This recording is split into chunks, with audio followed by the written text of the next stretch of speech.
Hello everyone, welcome to our YouTube channel E Anant. और आज हम लोग चैप्टर नंबर 4 का सेकंड पार्ट डिस्कस करने जा रहे हैं। और चैप्टर नंबर 4 हम लोग पहले ही कवर कर चुके हैं फर्स्ट पार्ट में, तो आपको मैं डिस्क्रिप्शन में लिंक दे दूंगा पहले वाले वीडियो का। तो पहले आप उस लेक्चर को देखिए, उसके बाद ही आप सेकंड पार्ट को देखिए। और इस चैप्टर को हमने 2 पार्ट में फिनिश किया है। तो चलिए शुरू करते हैं। और अब हम स्टार्ट करते हैं हमारे दूसरे टॉपिक से, सब टॉपिक से, जिसका नाम है distribution of earthquakes and volcanoes. तो अब हम देखेंगे अर्थक्वेक और वॉल्केनोज का हमारी अर्थ पे, हमारी वर्ल्ड मैप पे डिस्ट्रीब्यूशन किस तरीके से यहाँ पे बताया गया है।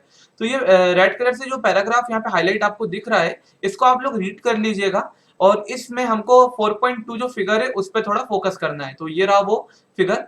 तो इसमें ना यहाँ पे आपको डीप अर्थक्वेक जोन्स के बारे में बताया गया हमारी पूरी अर्थ पर। और आपको शैलो अर्थक्वेक सेंटर्स के बारे में इंफॉर्मेशन दी गई है। वॉल्केनिक इरप्शंस कहाँ कहाँ होते हैं उसके बारे में भी इस फिगर में आप देख सकते हैं। एंड जो हमारे हॉटस्पॉट्स होते हैं, जहाँ से हमारा जो वॉल्केनिक जो लावा होता है वो बाहर निकलता है, तो वो हॉटस्पॉट्स के बारे में यहाँ पे मैप में आपको शो किया गया है।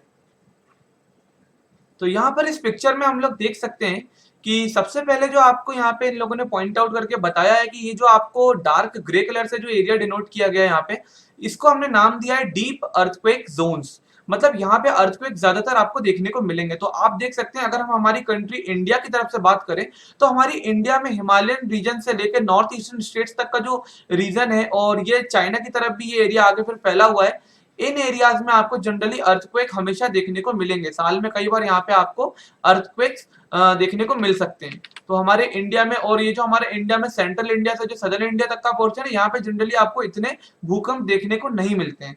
तो ये मैप में हमको एक इन्फॉर्मेशन दी गई है। उसके साथ साथ आप देख सकते हैं इस पूरे वर्ल्ड मैप पे कई जगह पे आपको इस तरीके से शेडेड एरिया दिख रहा है ग्रे कलर में, है ना। ये जो शेडेड एरिया आपको लाइट ग्रे कलर से दिख रहा है, ये सभी डीप अर्थक्वेक जोन है। मतलब यहाँ पे सबसे ज्यादा अर्थक्वेक आते हैं हमारी पूरी पृथ्वी पर। और ये पूरे वर्ल्ड मैप पे आप देख सकते हैं कई जगह पे ग्रे जोन्स आपको यहाँ पे ऐसे इस बुक ने शो करके बताया हुआ है। ठीक है। और इसके बाद हम लोग देखेंगे शैलो अर्थक्वेक सेंटर्स के बारे में। हम सभी जानते हैं जब जब भी कोई भूकंप आता है तो उसके सेंटर के बारे में हम लोग सबसे पहले बात करते हैं कि उसका जो केंद्र है वो जमीन के कितना अंदर है। तो शैलो अर्थक्वेक सेंटर का मतलब होता है जिनकी गहराई, जो जो हमारा भूकंप होगा उसका जो सेंटर बनेगा, उसका जो केंद्र बनेगा वो जमीन के अंदर बनेगा। तो जमीन के अंदर कितनी गहराई पे होता है उसके अकॉर्डिंग हम लोग ने 2 कैटेगरी बना के रखी है। एक होता है शैलो अर्थक्वेक सेंटर और एक होता है डीप अर्थक्वेक सेंटर। तो डीप मतलब जमीन में काफी नीचे उसका सेंटर आपको देखने को मिलेगा, लेकिन शैलो का मतलब होता है बहुत ऊपर की ओर ही आपको अर्थ की क्रस्ट में सेंटर वहां पे अर्थक्वेक का देखने को मिलेगा। और ऐसा भी बोला जाता है कि जहां पे शैलो अर्थक्वेक सेंटर्स जब होते हैं तो क्या होता है, ज्यादा तबाही मचती है, क्योंकि सेंटर हमारी अर्थ के ऊपर वाली क्रस्ट के काफी पास है। तो भूकंप की जो वेव्स जनरेट होंगी वो बहुत ज्यादा नुकसान करेंगी। तो अभी हम लोग देख लेते हैं ये जो हमको इस कलर, ये जो हमको डॉट ग्रे कलर के डॉट से शो किया गया है, ये सभी जगह है। ये जो जितनी भी ये जो जगह है, यहाँ पे शैलो अर्थक्वेक सेंटर्स हैं। तो ये आप मैप में देख सकते हैं, ये जो लाइट ग्रे कलर की जो डॉट्स आपको दिख रही हैं, ये ओशनिक जो एरिया है हमारा, वहां पे ज्यादातर आपको ये देखने को मिलेंगी, जहाँ पे जनरली शैलो अर्थक्वेक सेंटर आपको देखने को मिलते हैं। ये देखिए, ये लाइन बहुत आगे तक इसने कवर किया हमारे पूरे वर्ल्ड मैप पर, और ज्यादातर ये ओशनिक पार्ट में ये आपको देखने को मिलेगी। ठीक है। तो ये है हमारी शैलो अर्थक्वेक सेंटर्स। यहाँ पे आपको अर्थक्वेक का जो सेंटर मिलेगा वो काफी ऊपर की ओर ही मिलेगा। और फिर आगे वॉल्केनिक इरप्शन के बारे में भी इंफॉर्मेशन बताई गई है यहाँ पे। जो वॉल्केनिक इरप्शंस होते हैं तो वो कहाँ कहाँ होते हैं, तो यहाँ पे उनको स्मॉल ब्लैक डॉट से शो किया गया है। तो जैसे कि ये देखिए, आपको ये इस कॉन्टिनेंट में आपको ये छोटा ब्लैक डॉट दिख रहा है, और ये कुछ छोटे छोटे ब्लैक डॉट्स आपको यहाँ डिनोट करके बताए हैं, है ना। और यहाँ पे आपको वॉल्केनिक एक्टिविटीज देखने को मिलेगी, वॉल्केनिक इरप्शंस होंगे। ये पूरे इस हमारे नॉर्थ अमेरिका जो कॉन्टिनेंट है उसके मैक्सिको वाले एरिया में तो ज्यादातर अर्थक्वेक आपको, सॉरी, वॉल्केनिक एक्टिविटीज, वॉल्केनोस आपको देखने को मिलते ही हैं।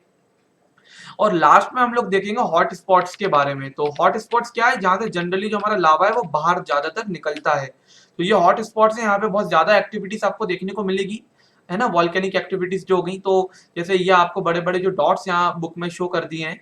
ठीक है। हवाई के पास भी आप जानते हैं, हवाई के पास भी काफी एक माउंटेन भी है जिसको हम लोग बोलते हैं माउंटेन मोना किया, है ना। तो ये मोना किया माउंटेन एक वॉल्केनिक माउंटेन है। तो ये भी हवाई में देखने को मिलता है। काफी हवाई वाला जो एरिया, ये भी काफी हॉट स्पॉट्स वाले जोन में आता है। और ऐसे ही हमारी अर्थ पे बहुत सारे जोन्स आपको देखने को मिलेंगे। और एक चीज और मैं आपको यहाँ पे बता देता हूँ, ये जो आप यहाँ पे शैलो अर्थक्वेक सेंटर्स जो देख रहे हैं, तो ये जो है ये जो हमारा ओशन का पोर्शन है जो एस शेप में होता है, इसको हम लोग बोलते हैं अटलांटिक ओशन। तो हमारे अटलांटिक ओशन में आप सभी जानते हैं मिड ओशनिक रिज है, ठीक है। हमारी जो ओशनिक रिज है, मिड ओशनिक रिज जो है वो इसी जो आपको ये जो डॉट्स दिख रही है इन्हीं के आसपास आपको ये रिज देखने को मिलती है, क्योंकि यहाँ पे ज्यादातर भूकंप आते ही रहते हैं। तो यहाँ पे रिजेस का फॉर्मेशन हो गया है इस पानी के अंदर, जिसको हम बोलते हैं मिड अटलांटिक रिज। और ये हमारी अर्थ पर सबसे बड़ी पहाड़ों की क्या है, चोटियां, जो कि समंदर के अंदर आपको देखने को मिलती हैं। यहाँ पे कभी वॉल्केनिक एक्टिविटीज हुई थी, वॉल्केनो का लावा जब बाहर निकला, जब वो सूख गया, समंदर के अंदर ही वहां पे रिजेस का फॉर्मेशन हो गया। तो ये काफी लंबी इनकी श्रृंखला आपको यहाँ पे देखने को ऐसे मिलती है। और फिर ये यहाँ पे नीचे आके इंडियन ओशन की तरफ भी आगे बढ़ गया है, और फिर ये यहाँ से आपके पैसिफिक ओशन तक भी आगे देखने को मिलता है। तो इस पिक्चर में इतना ही। अब आगे देखते हैं आगे क्या बताया गया है। And now we will see concept of sea floor spreading. तो जब हमारी कॉन्टिनेंटल ड्रिफ्ट थ्योरी दी गई थी, जो कि दी थी हमारे एक साइंटिस्ट ने जिनका नाम था अल्फ्रेड वैगनर, तो इनकी थ्योरी में उतनी ज्यादा इंफॉर्मेशन हमको नहीं मिलती है, ठीक है। और उसके बाद जब और स्टडीज करी जाती हैं, जिसमें कि सर आर्थर होम्स ने स्टडी करी थी कन्वेंशनल करंट की, और उसके बाद प्लेट टेक्टोनिक्स थ्योरी के ऊपर भी काफी स्टडी करी गई। तो इन सब से हमारे को और ज्यादा इंफॉर्मेशन मिलती है, और आगे यही पता चलता है कि जब ओशन फ्लोर की जब मैपिंग करी गई और जब रॉक्स की स्टडीज करी गई, हमारी अर्थ के अलग अलग हिस्से पे जो रॉक्स मिलती हैं, ओशन के अंदर जो रॉक्स मिलती हैं, तो बहुत सारे फैक्ट्स सामने आ गए। उन फैक्ट्स में कुछ फैक्ट्स यहाँ पे हमको इस बुक में बताए गए हैं। जैसे कि यहाँ पे बताते हैं कि हमारी अर्थ पर जो मिड ओशनिक रिजेस है, यहाँ पे सबसे ज्यादा वॉल्केनिक इरप्शन आपको हमारी पूरी अर्थ पर देखने को मिलते हैं, जो कि समंदर के अंदर आपको देखने को मिलेंगे। और इस तरह के इरप्शन से सबसे ज्यादा अमाउंट में क्या बाहर आ गया, लावा बाहर आ गया। और जब ये लावा बाहर आ गया तो वो ओशन के अंदर सरफेस पे जब सॉलिडिफाई हुआ, तो वहां पे मिड अटलांटिक रिजेस का फॉर्मेशन हुआ। आगे बताते हैं कि जो रॉक्स थी हमारी मिड ओशनिक रिजेस के दोनों साइड पे जो रॉक्स थी, उनकी जब डेटिंग करके पता किया गया कि उनकी एज क्या है, तो वो एज जो आई उनकी वो बहुत यंग उनकी एज आई। यहाँ पे जैसे कि बताया, rocks closer to the mid oceanic ridges are normal polarity and are the youngest, मतलब उनकी एज काफी यंग थी। एंड जो रॉक्स आपकी उनसे थोड़ी दूरी पर थी, उनकी जो एज थी वो काफी ज्यादा आती है। आगे बताते हैं जो ओशन की क्रस्ट में जो रॉक्स आपको देखने को मिलती हैं वो बहुत यंगर हैं, लेकिन जो कॉन्टिनेंट्स पे जो आपको चट्टानें देखने को मिलती है उनकी एज काफी ज्यादा देखने को मिलती है। यहाँ पे बताते हैं कि age of rock in the oceanic crust जो कि बताते हैं 200 मिलियन ईयर्स ओल्ड है। और अगर कॉन्टिनेंटल रॉक्स की अगर आप बात करें तो उनकी जो एज आ रही है वो आ रही है 3200 मिलियन ईयर्स। मतलब एक चीज तो कंफर्म थी कि हमारा जो ओशन का जो फ्लोर है वो कहीं ना कहीं स्प्रेड हुआ है, उसमें तरह तरह की फॉर्मेशन हुई है वॉल्केनिक एक्टिविटी होने के कारण, एंड जिसमें मिड अटलांटिक रिज का फॉर्मेशन हुआ था। और आगे यहाँ पे बताते हैं कि जो सेडिमेंट्स हमको ओशन फ्लोर पे देखने को मिलते हैं ये काफी पतले हैं, इनकी जो लेयर है वो काफी पतली है। और अगर मान लीजिए हमारे ओशन फ्लोर भी काफी पुराने होते है ना, तो ये सेडिमेंट्स की लेयर इतनी पतली हमको नहीं दिखना चाहिए थी, साइंटिस्ट लोगों का ये कहना था। और उन्होंने बोला उन्होंने ये भी बताया कि अगर हम कंपेयर करें जो सेडिमेंट्स की लेयर हमको कॉन्टिनेंट्स पे मिलती है, तो वो काफी आपको उसकी जो वो इतनी थिन आपको देखने को नहीं मिलेगी वहां पे सेडिमेंट्स की लेयर कॉन्टिनेंट्स पर। तो इससे भी एक चीज पता चल गई कि जो हमारे सेडिमेंट्स जो हमारे ओशन के अंदर हमको जो सेडिमेंट्स देखने को मिलते हैं उनकी एज भी काफी कम है, क्योंकि एक तो वो काफी थिन लेयर में बने हुए हैं, और उनकी एज तो हमने अभी देखी ली थी 200 मिलियन ईयर्स के आसपास उनकी एज भी आती है। फिर आगे बताते हैं डीप ट्रेंचेस वगैरह भी हमारी अर्थ पर हमको देखने को मिलती हैं, जो कि अर्थक्वेक के अकरेंस के कारण बन जाती हैं, ठीक है, ओशनिक रिज एरियाज में। और यहाँ पे जो हमारे अर्थक्वेक का जो फोकाई होता है, जो फोकस होता है, वो भी काफी शैलो डेप्थ पर होता है। तो इस तरह की बहुत सारी इंफॉर्मेशन जो है ना वो पोस्ट ड्रिफ्ट स्टडीज में हमको पता चलती है। अल्फ्रेड वैगनर की कॉन्टिनेंटल ड्रिफ्ट थ्योरी के बाद जब स्टडीज करी गई तो और ज्यादा फैक्ट्स हमारे अर्थ के बारे में सामने आ गए। तो एक और जो नाम था व्यक्ति का है, इनने 1961 में एक और थ्योरी रखी जिनने इनको नाम इस थ्योरी का इनने नाम दिया सी फ्लोर स्प्रेडिंग। तो हैस ने बोला कि ये जो कांस्टेंट इरप्शन हो रहे थे हमारी ओशनिक रिज के क्रस्ट के आसपास, तो इसने क्या किया, हमारी ओशनिक क्रस्ट में काफी सारे रप्चर वहां पे देखने को मिले। और रप्चर के कारण क्या हुआ, जो नया लावा हुआ करता था हमारी अर्थ के अंदर से, मैग्मा जब बाहर आ जाता था, जब वो लावा बाहर आ जाता था, तो वो क्या करता था, हमारी ओशनिक क्रस्ट को क्या करता था, पुश करता था आइदर साइड, मतलब लेफ्ट साइड में और राइट साइड में, जहां से लावा बाहर आ रहा है उसके दोनों साइड में ओशनिक क्रस्ट को पुश किया जाता था। इसके कारण जो हमारा ओशन का फ्लोर है वो और ज्यादा स्प्रेड होने लगा। देखिए लावा जब यहाँ से निकल रहा है, जब लावा ऊपर की ओर निकल रहा है तो ओशन का जो हमारा फ्लोर है वो और स्प्रेड होने लगा, ताकि लावा को जगह मिले निकलने के लिए, और ओशन हमारा स्प्रेड होने लगा। लेकिन हम ये सोचते हैं ओशन तो हमारे उतने ही बड़े हैं, क्या ओशन का एरिया बढ़ गया? ऐसा नहीं है, क्योंकि हमारे ओशन की जो क्रस्ट है, जो हमारा लिथोस्फेरिक पार्ट है, तो हमारी दो क्रस्ट होती है, आप जानते हैं, एक हमारी कॉन्टिनेंटल क्रस्ट होती है, एक हमारी ओशनिक क्रस्ट होती है। तो ओशनिक क्रस्ट और कॉन्टिनेंटल, ओशनिक क्रस्ट जब स्प्रेड होती है तो वो कहीं ना कहीं कॉन्टिनेंटल क्रस्ट से आगे जाके मिलती है, लेकिन कॉन्टिनेंटल क्रस्ट थोड़ी थिकनेस उसकी ज्यादा होती है, तो ओशनिक क्रस्ट जब उनसे टकराएंगी कॉन्टिनेंटल क्रस्ट से, तो ओशनिक क्रस्ट अंदर की ओर धस जाती है, हमारी अर्थ के और अंदर की ओर, जिसको हम सबडक्शन के नाम से जानते हैं। और ऐसी जगह पे फॉर्मेशन होता है ट्रेंचेस का, जैसे कि हमारी बनी है मैरियाना ट्रेंच। तो इसके बारे में, सबडक्शन के बारे में अभी हम आगे पढ़ेंगे। तो अभी हमको सिर्फ इतना जानना है कि हैस नाम के व्यक्ति ने, जो साइंटिस्ट थे या जियोलॉजिस्ट जो भी ये थे, 1961 में इनकी एक थ्योरी आई थी सी फ्लोर स्प्रेडिंग की, कि हमारा जो समंदर का जो सी का जो फ्लोर है वो क्या हो रहा है, स्प्रेड हो रहा है। अब आगे देखते हैं। तो यहाँ पे अब हम लोग इस पिक्चर को और देखेंगे, ये हमको यहाँ पे पिक्चर बताई गई है हमारी बुक में। हम इसको एक बार एक दूसरी पिक्चर से और इसको समझने की कोशिश करते हैं। तो अभी आप ये जो पिक्चर में देख रहे हैं, यहाँ पे हमको सी फ्लोर स्प्रेडिंग के बारे में काफी इंफॉर्मेशन मिलती है। तो एक बार इस पे थोड़ा सा डिस्कशन कर लिया जाए। तो देखिए यहाँ पे आपको क्लियरली दिख रहा है, ये वाला जो पूरा पोर्शन है, ये वाला पोर्शन है आपका कॉन्टिनेंटल क्रस्ट का पोर्शन, जिसके ऊपर आपका कॉन्टिनेंट है, ठीक है, ये आपको पहाड़ वगैरह यहाँ पे देखने को मिल रहे हैं। उसके बाद इस साइड पे भी आपका कॉन्टिनेंट दिख रहा है आपको, ठीक है, और इसके बीच में आपको ये पूरा, ये वाला जो पूरा पोर्शन है, ये आपका ओशन यहाँ पे आपको देखने को मिल रहा है। अब यहाँ पे ये जो आपको फॉर्मेशन दिख रहे हैं, ये कुछ माउंटेन्स की तरह छोटे छोटे रिजेस, ये जो आपको दिख रही चोटियां, इसी को हम लोग बोलते हैं मिड एटलांटिक रिज। ये हमारी मिड एटलांटिक रिज, जो कि अटलांटिक ओशन के बिल्कुल मिडल में आपको देखने को मिलती है। अब इसका फॉर्मेशन कैसे हुआ था, और अब इस दूसरी पिक्चर में हम ध्यान से समझेंगे कि किस तरीके से हमारा जो ओशन फ्लोर है वो स्प्रेड हो रहा है, ठीक है। तो अभी हमने एक पिक्चर में तो देख ही लिया कि किस तरीके से मिड अटलांटिक रिज का फॉर्मेशन हुआ है, आपको समंदर के बीच में। अभी हमने आपको ऐसे माउंटेन्स की फॉर्मेशन में एक पूरी रिज का एक लाइन आपको यहाँ पे देखने को मिली थी पिछली वाली पिक्चर में। अब इस पिक्चर में आप देख सकते हैं कि ये हमारा कॉन्टिनेंट वाला एरिया हो गया, और ये है हमारा ओशन का जो पूरी क्रस्ट है, ओशनिक क्रस्ट हो गई हमारी। अब हमारे लिथोस्फीयर वाले पार्ट में आपको ओशनिक क्रस्ट भी देखने को मिलेगी, कॉन्टिनेंटल क्रस्ट भी देखने को मिलेगी। तो कॉन्टिनेंट के नीचे जो हमारी क्रस्ट का हिस्सा होता है वो होता है हमारा कॉन्टिनेंटल क्रस्ट, जैसा कि यहाँ पे इसमें डिनोट करके बताया है। ये है हमारी कॉन्टिनेंटल क्रस्ट, और ये जो हमारा ओशनिक वाला जो एरिया, ओशन वाला जो एरिया, इसमें आपको देखने को मिलती है ओशनिक क्रस्ट। तो देखिए अब होता क्या है, ये हमारा हॉट स्पॉट नीचे जो हमारी मेंटल के पास से जब हमारा मैग्मा ऊपर की ओर आता है, तो एस्थेनोस्फीयर जो कि एक बहुत कमजोर रीजन होता है, इसी रीजन को चीरते हुए हमारा मैग्मा अर्थ के बाहर निकलता है। तो कॉन्टिनेंटल क्रस्ट काफी थिकनेस होने के कारण इसमें से लावा बाहर निकलना मुश्किल होता है। इसलिए लावा कहां से बाहर निकलेगा, लावा निकलेगा आपका ओशनिक क्रस्ट वाले हिस्से से बाहर निकलेगा। ओशनिक क्रस्ट के अंदर, ओशन के अंदर क्या करेगा, ये लावा बाहर आने की कोशिश करेगा।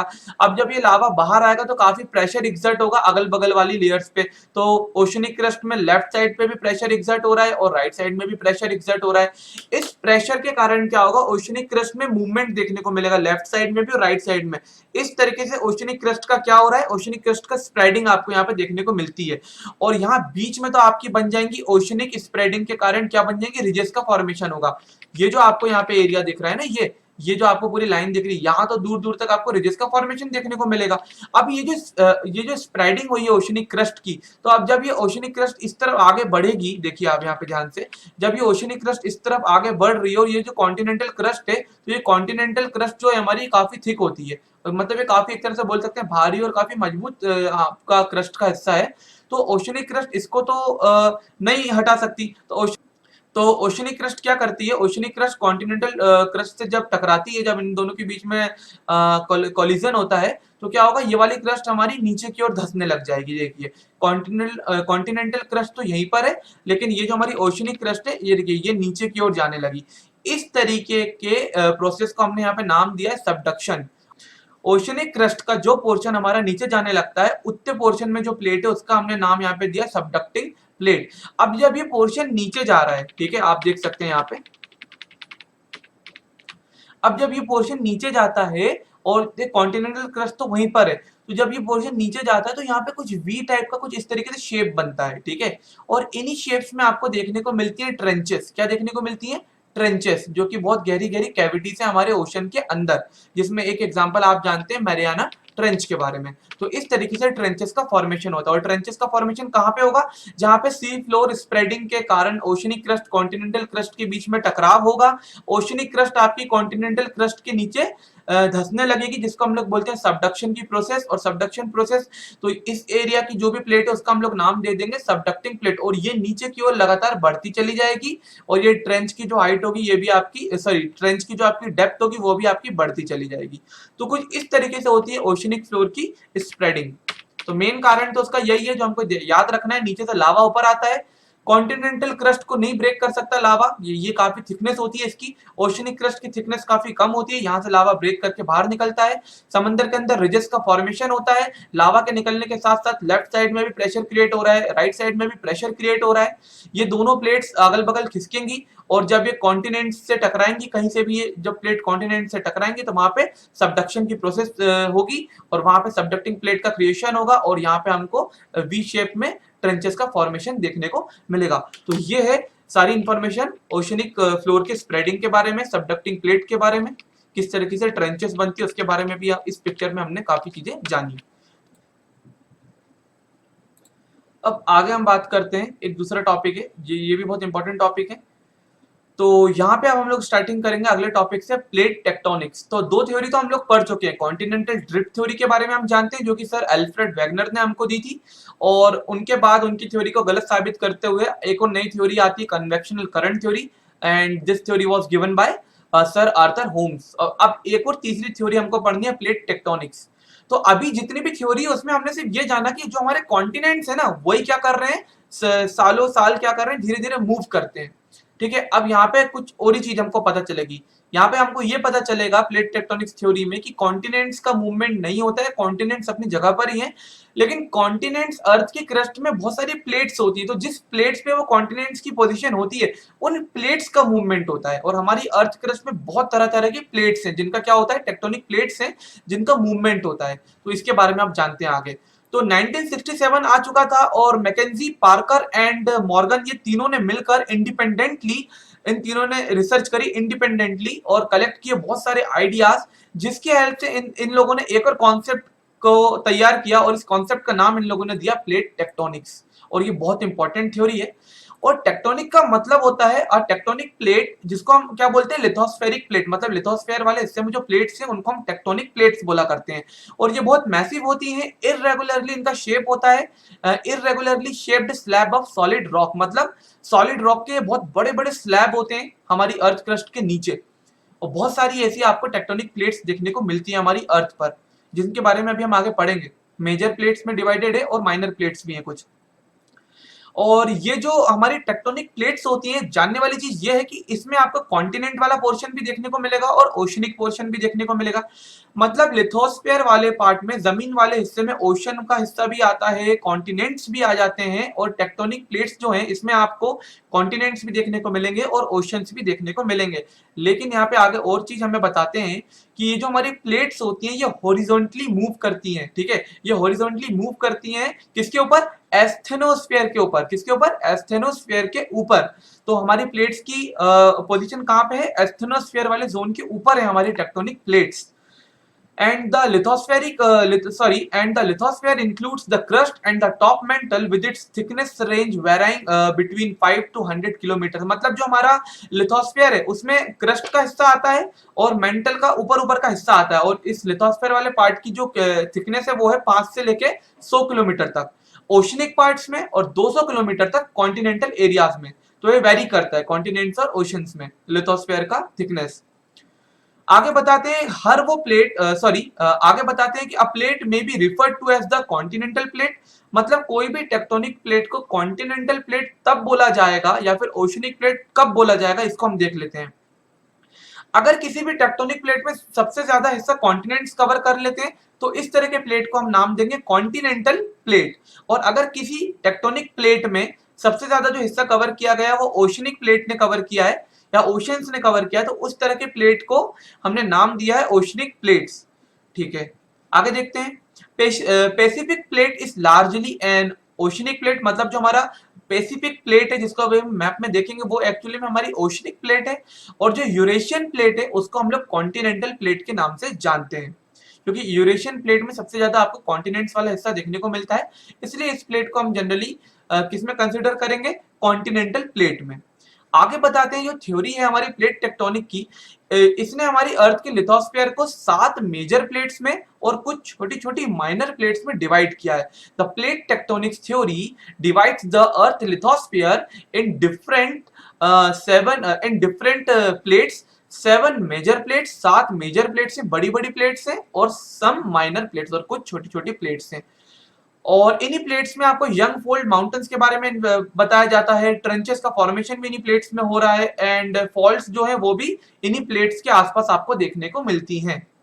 अब हम लोग देखेंगे मेजर प्लेट्स के बारे में। तो यहाँ पे 7 मेजर प्लेट्स हैं, जिसमें सबसे पहले हम पढ़ेंगे Antarctica and the surrounding oceanic plate. तो अंटार्कटिका के आसपास की प्लेट को हमने अंटार्कटिका प्लेट के नाम से जाना है।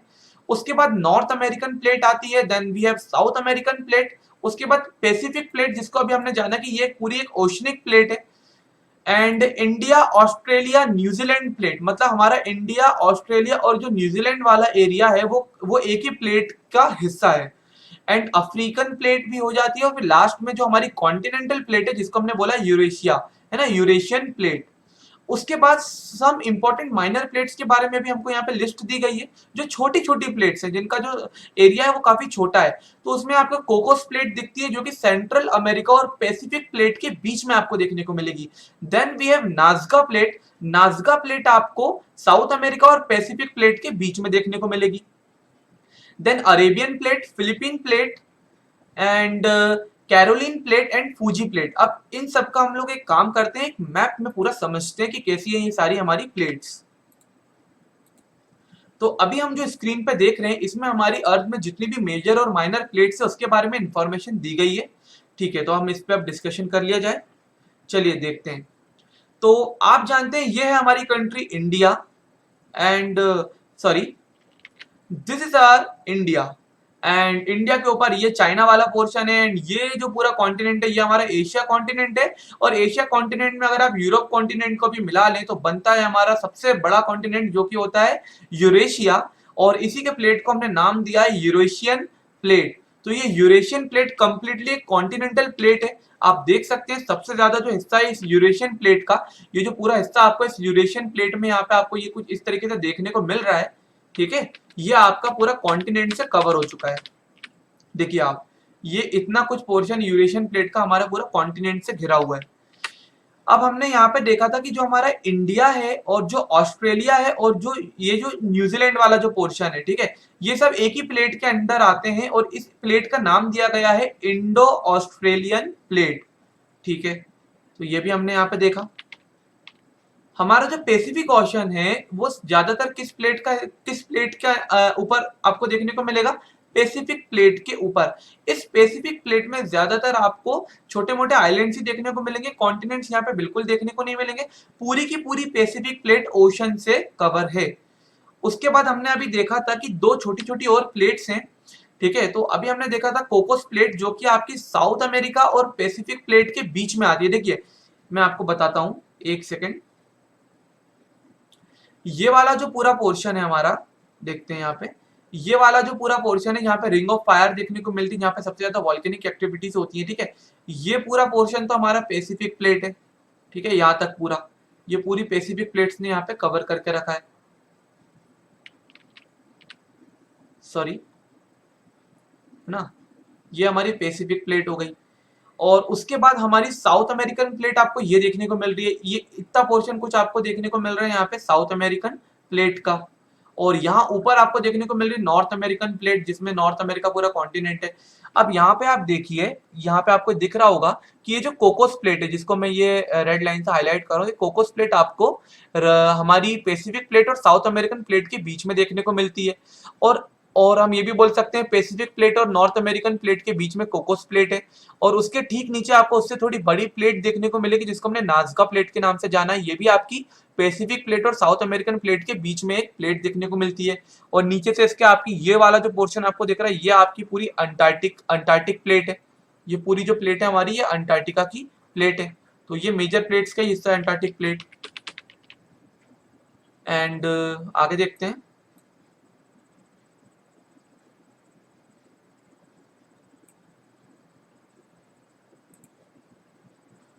उसके बाद यहाँ पे आप देख सकते हैं ये अफ्रीका कॉन्टिनेंट है हमारा, तो अफ्रीका कॉन्टिनेंट की ये जो पूरी प्लेट है ये हमारी अफ्रीकन प्लेट हो गई है। अफ्रीकन प्लेट के ऊपर यूरेशियन प्लेट तो आपको दिखी रही थी यहाँ से लेकर यहाँ तक, ये जो यूरेशियन प्लेट है पूरी, है ना।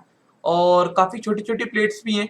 तो इस मैप में हमको सिर्फ यही बताया गया है कि हमारी अर्थ पर एस्थेनोस्फीयर के ऊपर बहुत सारी प्लेट्स देखने को मिलती हैं, और यही प्लेट्स में मूवमेंट होता है जिनके कारण आज इतने मिलियन ईयर्स के बाद जो हमारे पुराने टाइम में जो हमारा कॉन्टिनेंट हुआ करता था पैंजिया, और ये जो सुपर कॉन्टिनेंट था, वो आज पूरा बढ़ चुका है अलग अलग छोटे छोटे कॉन्टिनेंट्स में, क्योंकि हमारे प्लेट्स में क्या हुआ है, मूवमेंट हुआ है। हमारी प्लेट्स ही क्या करती है, मूवमेंट करती है, ना कि हमारे कॉन्टिनेंट्स। तो मूवमेंट होता है प्लेट्स में, जिसके कारण कॉन्टिनेंट्स क्या करते हैं, अपनी पोजीशन बदलते रहते हैं कई करोड़ों अरबों सालों के बीच बीच में।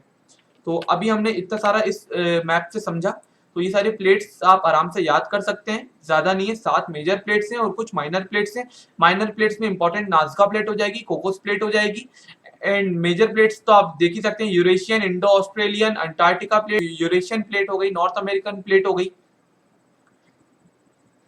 तो चलिए इस पिक्चर से हमने काफी इंफॉर्मेशन समझ ली, अब हम आगे बढ़ते हैं। अब आगे यहाँ पे बताते हैं कि ये जो प्लेट्स होती है ना, वही चीज वही बताते हैं कि ये जो प्लेट्स होती है कॉन्स्टेंटली मूविंग प्लेट्स होती है, मतलब कंटिन्यूअसली क्या कर रही है, मूव कर रही है। बस उनकी स्पीड बहुत कम होती है, उनका जो डिस्टेंस वो कवर करती है मूवमेंट करके बहुत कम होता है। तो हमको कुछ समझ में नहीं आता। तो ये समझ में आता है अरबों मिलियन ईयर्स के बाद, अरबों सालों के बाद। एंड यहीं पे बताते हैं कि हमारे कॉन्टिनेंट कभी मूव नहीं करते थे, मूव तो करती थी हमारी प्लेट्स। और वैगनर साहब को लगा कि भैया कॉन्टिनेंट्स मूव करते हैं, कॉन्टिनेंट्स मूव नहीं करते, कॉन्टिनेंट्स तो पार्ट है उस प्लेट्स का जिसके ऊपर वो कॉन्टिनेंट्स हैंगे, तो ये प्लेट्स मूव करती हैं। फिर अब आगे हम देखेंगे कि there are 3 types of plate boundaries. तो इन सभी प्लेट्स की जो बाउंड्रीज होती है, जिसे 2 प्लेट्स में डिवीजन किया जाता है ना, जैसे हम अगर बात करें नॉर्थ अमेरिकन प्लेट की और साउथ अमेरिकन प्लेट की, तो इन दोनों के बीच में जो बाउंड्री होगी जो इन दोनों प्लेट्स को डिवाइड करेगी, तो ये तरह तरह की बाउंड्रीज होती हैं। ठीक है, अब सबसे पहले हम पढ़ेंगे डाइवर्जेंट बाउंड्रीज के बारे में। तो डाइवर्जेंट बाउंड्रीज में बताते हैं कि where new crust is generated as the plates pull away from each other. तो डाइवर्जेंट बाउंड्रीज में क्या होता है, दो जो प्लेट्स होंगी वो अपोजिट डायरेक्शन में मूव करेंगी। मतलब एक अगर ये हमारी प्लेट है, एक ये हमारी प्लेट है, तो ये आमने सामने मूव ना करके अपोजिट डायरेक्शन में मूव करेंगी। और इसका सबसे प्यारा एग्जांपल अभी हमने देखा, सी फ्लोर स्प्रेडिंग। सी फ्लोर स्प्रेडिंग में क्या होता है, सेंटर वाले पोर्शन से लावा ऊपर आता है और अगल बगल की जो प्लेट्स है उनको अपोजिट डायरेक्शन में स्प्रेड करने के लिए फोर्स करता है। ठीक है, तो इस तरह का जो मूवमेंट होता है प्लेट्स का अपोजिट डायरेक्शन में, जिससे सी फ्लोर स्प्रेडिंग भी हो जाती है, इस तरह के मूवमेंट को बोला गया है डाइवर्जेंट बाउंड्रीज। तो इसमें आपको यहाँ पे बताया भी गया है, देखिए, the sides where the plates move away from each other are called spreading sides, इसलिए हम लोग बोलते हैं sea floor spreading. And the best known example of divergent boundaries is the mid Atlantic ridge. तो अभी हमने देखा था जो हमारी मिड अटलांटिक रिज फॉर्मेशन हुआ है वो जनरली जो सी फ्लोर स्प्रेडिंग के कारण हुआ है, तो वो इसी तरह की बाउंड्रीज वहां पे देखने को मिलती है, डाइवर्जेंट बाउंड्रीज। दो प्लेट्स होती हैं, अपोजिट डायरेक्शन में मूव करती हैं, लावा ऊपर आता है और मिड अटलांटिक रिजेस का फॉर्मेशन हो जाता है। आगे हम देखेंगे दूसरी तरह का जो मूवमेंट होता है जिसको हमने बोला कन्वर्जेंट बाउंड्रीज। तो ये जो कन्वर्जेंट बाउंड्रीज होती है इसमें अब उल्टा हो जाएगा। अभी अभी दोनों प्लेट्स अपोजिट डायरेक्शन में मूव कर रही थी, अब दोनों प्लेट्स एक दूसरे की डायरेक्शन में मूव करेंगी, मतलब एक दूसरे से टकराने वाली हैं। अब दो प्लेट्स क्या करेंगी, एक दूसरे से कोलाइड करेंगी। तो यहाँ पे बताते हैं कि where the crust is destroyed as one plate dived under another. मतलब यहाँ पे जो क्रस्ट होगी वो डिस्ट्रॉय होगी, मतलब हमारी अर्थ का जो सरफेस होगा वो उसमें थोड़ा डिस्ट्रॉय होगा, है ना। वहां पे आपको कहीं पे आपको माउंटेन फॉर्मेशन देखने को मिलेगा, कहीं पे आपको ट्रेंचेस देखने को मिलेंगे, क्योंकि हमारी अर्थ का जो सरफेस होगा वो थोड़ा डिस्ट्रॉय होगा। एंड यहाँ पे बताते हैं कि the location where sinking of the plate occur is called subduction zone. और जब दो तरह की प्लेट्स मिलती है तो कभी कभी क्या होता है, अगर एक प्लेट आपकी कॉन्टिनेंटल प्लेट है, एक आपकी ओशनिक प्लेट है, तो ओशनिक प्लेट कॉन्टिनेंटल प्लेट के नीचे जाने लगेगी, नीचे स्लाइड कर जाएगी। इस तरीके के जोन को हम लोग बोलते हैं सबडक्शन जोन। और इसी जोन से हमारा क्या बनता है, ट्रेंचेस का फॉर्मेशन होने लगता है, जो कि अभी हमने प्रीवियस एक इमेज में समझा था। And there are 3 ways in which convergence can occur. तो 3 तरीके से कन्वर्जेंस होता है, मतलब आमने सामने किस तरीके से आती है प्लेट्स और टकराती है, 3 तरीके से होता है। ओशनिक एंड कॉन्टिनेंटल प्लेट टकरा सकती है, जिसमें आपको सबडक्शन देखने को मिलेगा। जो ओशनिक प्लेट है वो नीचे धंस जाएगी, वहां पे सबडक्शन आपको देखने को मिलेगा। And between 2 oceanic plates, 2 oceanic plates के बीच में भी टकराव हो सकता है। ठीक है, 2 ओशनिक प्लेट्स के बीच में टकराव होगा और कोई ना कोई जो एक ओशनिक प्लेट होगी उसमें सबडक्शन आपको देखने को मिलेगा। एंड आगे बताते हैं कि दो ओशन एंड आगे बताते हैं टू कॉन्टिनेंटल प्लेट्स, तो दो कॉन्टिनेंटल प्लेट्स के बीच में भी टकराव हो सकता है। और सबसे बढ़िया एग्जांपल इसका ये है कि जो हमारे हिमालयस का जो फॉर्मेशन हुआ है, जहां पे आज माउंट एवरेस्ट है, हिमालयस में जितने भी माउंटेन है, तो बहुत साल पहले क्या हुआ था, हमारी जो इंडियन प्लेट है, इंडियन ऑस्ट्रेलियन ऑस्ट्रियन जो ऑस्ट्रेलियन जो प्लेट है, वो जब मूवमेंट करके आ रही थी, तो जब वो, ये हमारी इंडियन प्लेट है, ये हमारी इंडियन प्लेट हो गई, ये हमारी यूरेशियन प्लेट हो गई। जब इन दोनों में क्या हुआ, कोलिजन हुआ, तो वहां पे डेवलपमेंट होता है बहुत बड़े बड़े माउंटेन्स का, और इन माउंटेन रेंजेस को हमने नाम दिया है Himalayas, the Himalayas mountain range.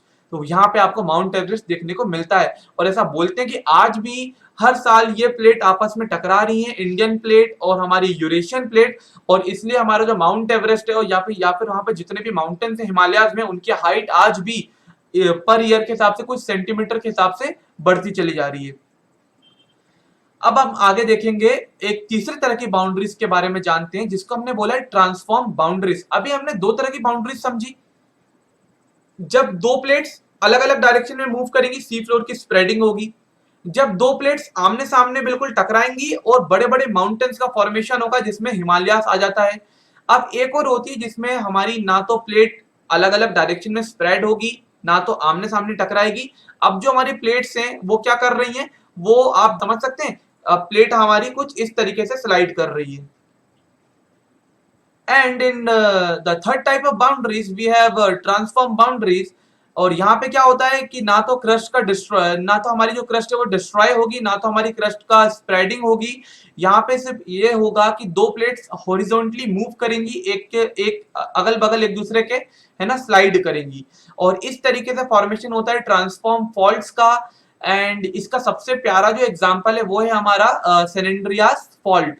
तो इसके हम एक काम करते हैं, पिक्चर से समझ लेते हैं। ये हमारी एक प्लेट है और ये हमारी दूसरी प्लेट है, तो ये दोनों ना आमने सामने मूव नहीं करेंगे, ना एक दूसरे दूर जाएंगी।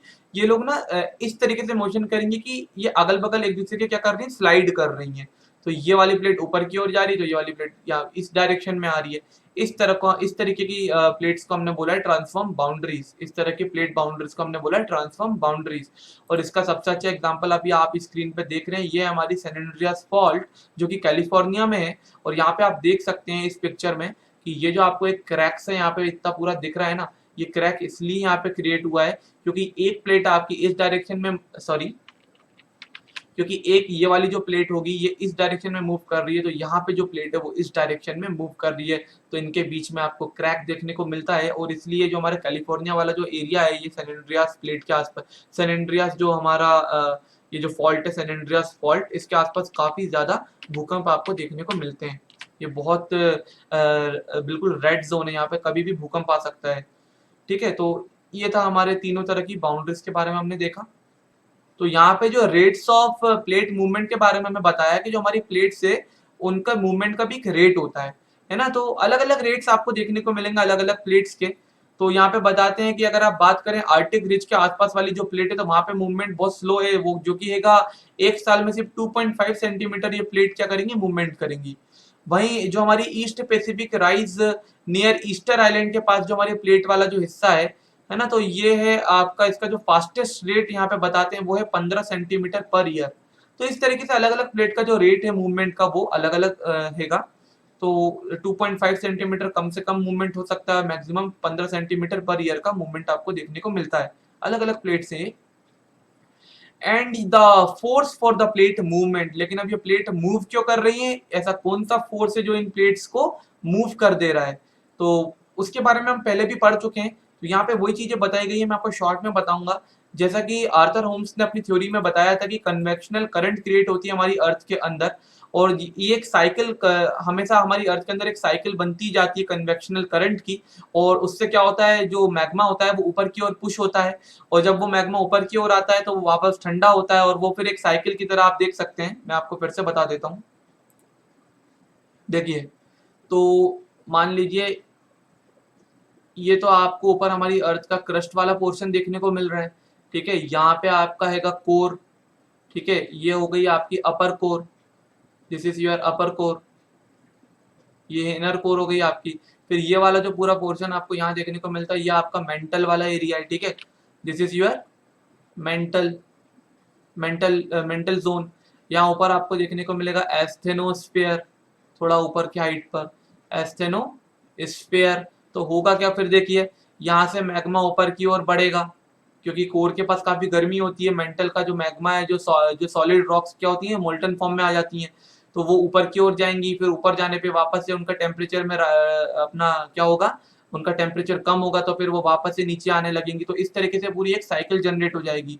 ठीक है, ये ऊपर जाएंगी जो हमारी मैग्मा वगैरह है मोल्टन फॉर्म में, फिर नीचे आएगा। तो इस तरह की जो साइकिल जनरेट होती है, इसको हमने नाम दिया है करंट्स। इन करंट्स को हम बोलते हैं कन्वेक्शनल करंट्स। Convectional currents. तो ये क्या करती है, ये हमारी एस्थेनोस्फेयर वाले जोन पे क्या करती हैं, बहुत प्रेशर क्रिएट करती हैं। इस प्रेशर के कारण एस्थेनोस्फेयर के ऊपर जितनी भी छोटी छोटी प्लेट्स होती हैं वो क्या करने लगती हैं, मूवमेंट करने लगती हैं। तो ये हम ऑलरेडी हमारे वीडियो के फर्स्ट पार्ट में समझ चुके हैं कि किस तरीके से कन्वेक्शनल करंट का जनरेशन होता है। तो आप एक बार फिर से पुराना वीडियो देख सकते हैं अगर आपको कोई डाउट हो तो। वापस आगे देखते हैं।